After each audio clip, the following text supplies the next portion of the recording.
Magandang buhay mga bata! Ako ang inyong Teacher Casey. Ang asignatura natin ngayon ay Health, Weeks 1 to 4. Handa na ba kayo?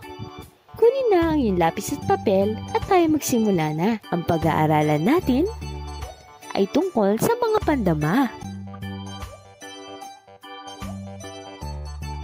Pagkatapos ng araling ito, inaasahang matutukoy, may lalarawan, at maibibigay mo ang mga paraan kung paano mapangalagaan ang mata, tainga, ilong, buhok at balat upang maiwasan ang pagkakaroon ng mga karaniwang sakit o karamdaman.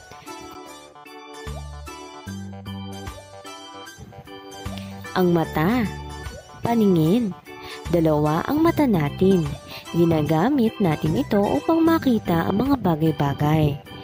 Nakikita natin ang magagandang tanawin, mga kaibigan at mga mahal natin sa buhay. Nagagawa natin ang mga dapat nating gawin gamit ang ating paningin.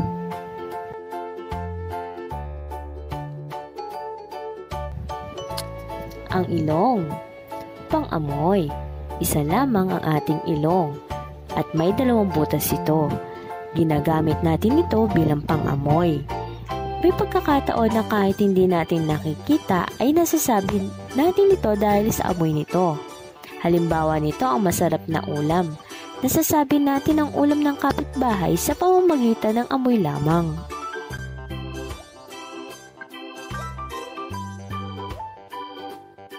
Ang balat.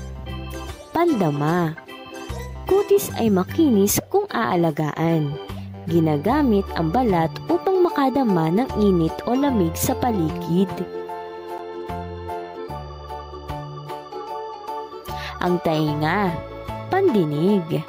2 ang tainga natin. Ginagamit natin ito bilang pandinig. Naririnig natin ang mga tunog o awit gamit ang tainga natin. Ang dila. Panlasa. Ang dila ay isang uri ng pandama na tumutulong upang malasahan natin ang ating pagkain. Ang mga bahaging ito ng ating katawan ay ang pangunahing ginagamit upang makita, maamoy, maramdaman, marinig at malasahan ang mga bagay-bagay sa paligid natin.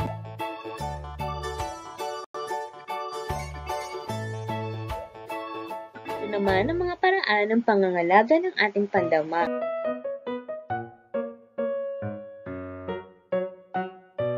Pangangalaga sa mata. Kumain ng masustansyang pagkain. Huwag direktang tumingin sa araw upang hindi masilaw. Punasan ang mga mata ng malinis na panyo. Manood ng malayo mula sa telebisyon. Magbasa ng may sapat na liwanag. Ipahinga ang mata kapag ito ay pagod na.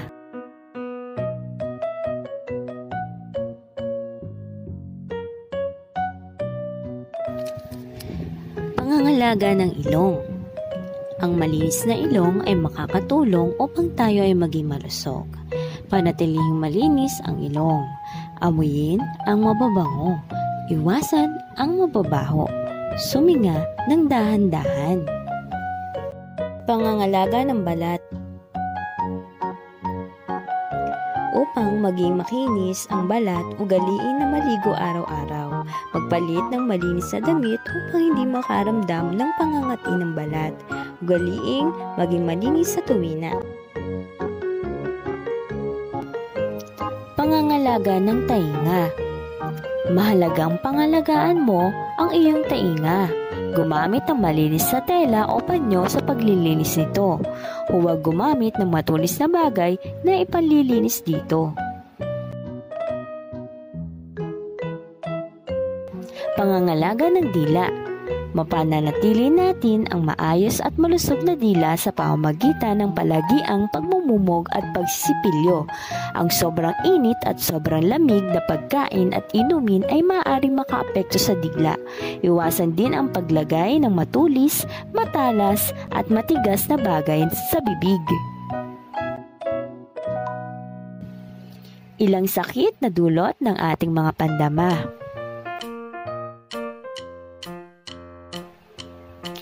pagkalabo ng mata, pagkaduling, at pagkabulag ang karaniwang sakit ng mga bata sa mga mata kung ito ay hindi mapangangalagaan. Ang sobrang pagbabad ng ating mga mata sa TV, cellphone o anumang gadgets ay nakalalabo dito. Kung hindi mo alagaan at iingatan ang iyong ilong ay maaari mawala ang pang-amoy mo. Ang pagkakaroon ng sipon ay ilan sa mga nagiging sakit sa ilong at ang pagkasugat sa paligid nito kung mali ang paglilinis mo sa ilong.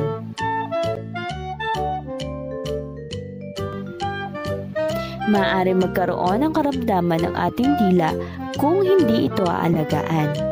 Ilan sa mga posibleng sakit ng dila ay pamamaga o glossitis, butlig sa dila o singaw, at panunuyo ng dila. Tainga ang isa sa mahalagang bahagi ng ating pandama. Kung hindi mo ito maiingatan ay magkakaroon ka ng otitis media, kung saan ang sipon na lalabas sa iyong ilong ay lalabas sa tainga. Ang pagiging pabaya sa balat ay nagkakameron ng scabies o sugat na maliliit na nagdudulot ng sobrang kati. Nakakapangit ito ng kutis at sa malalang pagkakataon, ikaw ay magkakasakit tulad ng lagnat kung ito ay magiging malala.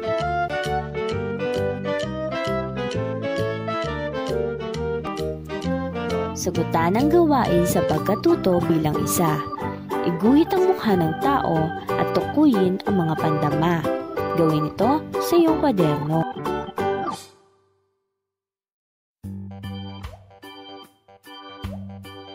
Gawain sa pagkatuto bilang dalawa.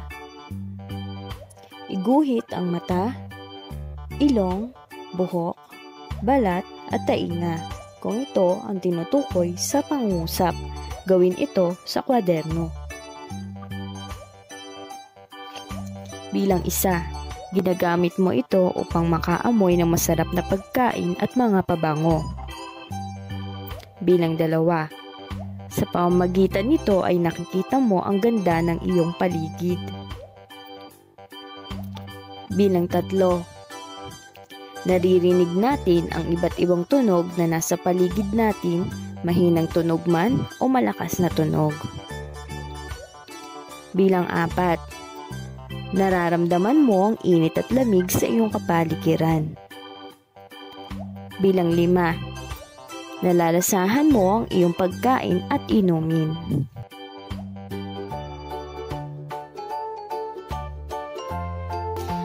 Gawain sa pagkatuto bilang tatlo. Pagtambalin ang dulot na sakit sa mga pandama na nasa hanay A at mga maaari maging sakit o karamdaman nito sa hanay B. Ang mga pagpipilian sa hanay A ay number 1, mata, number 2, ilong, number 3, tainga, number 4, balat, number 5, dila. Para naman sa hanay B, ang mga pagpipilian ay A, scabies, B, otitis media, C, sipon, D, paglabo ng paningin, E, glossitis.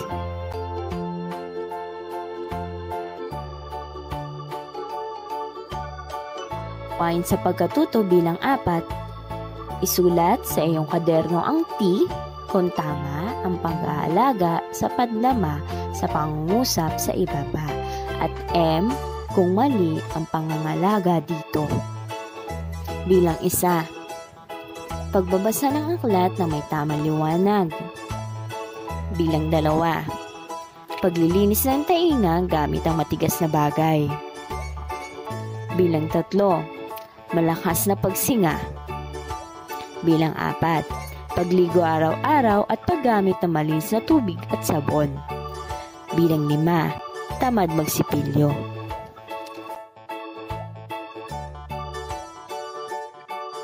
Gawain sa pagkatuto bilang 5. Tukuyin ang pandama o karamdaman nito na inilalarawan o binibigyang linaw sa mga item. Gawin ito sa iyong kwaderno. Bilang isa, nagsusuot tayo ng malinis na damit at naliligo araw-araw gamit ang sabon at malinis na tubig upang mapanatiling makinis ang A. Mata, B. Ilong, C. Buhok, D. Balat.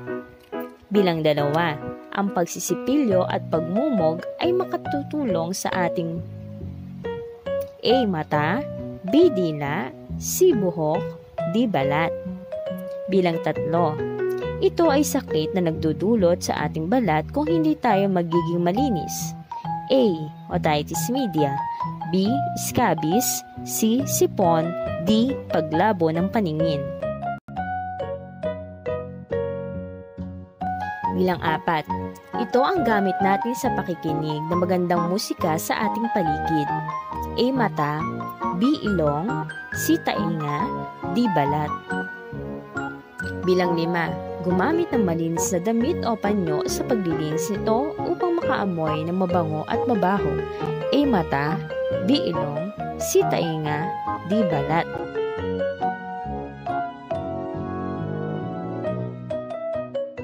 Gawain sa pagkatuto bilang 6. Lagyan ng check ang kolum batay sa dalas ng iyong pagsasagawa ng mga angkop na pamamaraan sa pangangalaga ng mga pandama.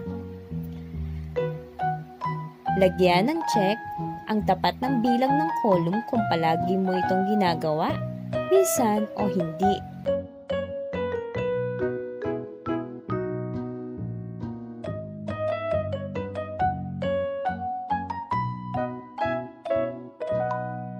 Gawain sa pagkatuto bilang 7.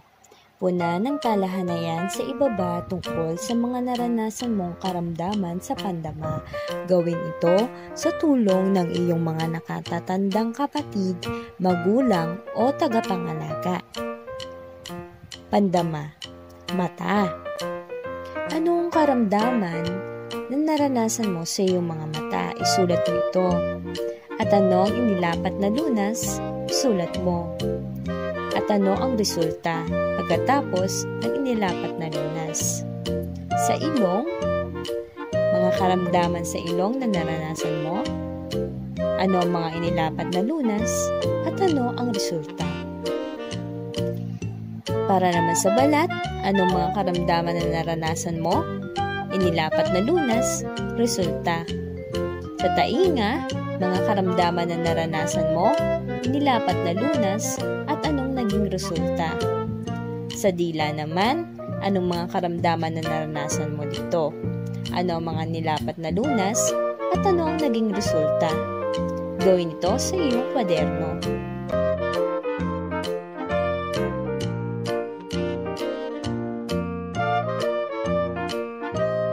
Ngayon ay punan ang patlang ng 8 salita, konsepto upang mabuo ang diwa ng mga talata tungkol sa aralin.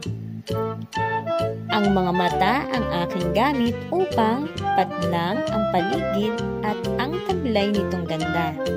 Upang patlang ang paligid, gamit ko naman ang aking ilong. Nararamdaman ko ang panahon sa pamamagitan ng aking patlang. Tainga ang aking gamit upang patlang ang mga tunog tulad ng huni ng mga hayop. Mahalagang patlang natin ito sa tamang pamamaraan dahil dito makakaiwas tayo sa mga sakit. Ang pagpipilian ninyo ay nasa loob ng kahon. Maamoy, makita, balat, marinig, alagaan, malasahan. Naunawaan niyo bang mabuti ang ating aralin, mga bata? Mahusay! Hanggang sa muli, paalam!